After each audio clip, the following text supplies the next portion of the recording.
ICC টি-20 র্যাঙ্কিংয়ের সাবেক বিশ্ব champion শ্রীলঙ্কাকে ছাড়িয়ে অষ্টম পজিশনে বাংলাদেশ ক্রিকেট দল।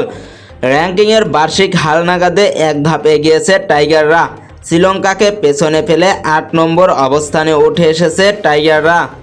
শ্রীলঙ্কা 6 পয়েন্ট হারিয়ে 9 নম্বরে নেমে গেছে, আর বাংলাদেশ 1 পয়েন্ট পাওয়ায় 225 পয়েন্ট নিয়ে 8 নম্বরে উঠে এসেছে।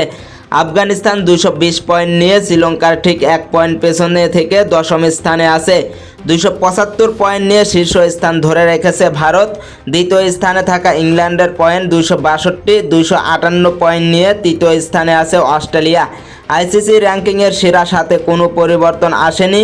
247 পয়েন্ট নিয়ে 4 নম্বরে নিউজিল্যান্ড, 244 পয়েন্ট নিয়ে 5-এ দক্ষিণ আফ্রিকা, 240 পয়েন্ট নিয়ে ষষ্ঠ অবস্থানে পাকিস্তান, 233 পয়েন্ট নিয়ে ওয়েস্ট ইন্ডিজ আছে 7 নম্বরে।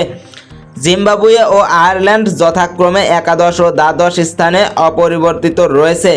বড় লাভ দিয়েছে যুক্তরাষ্ট্র, 6 পয়েন্ট বাড়ায় 2 ধাপ এগিয়ে 13তম স্থানে উঠে এসেছে তারা। নেদারল্যান্ডস ও স্কটল্যান্ড যথাক্রমে 14তম ও 15তম স্থানে নেমে গেছে।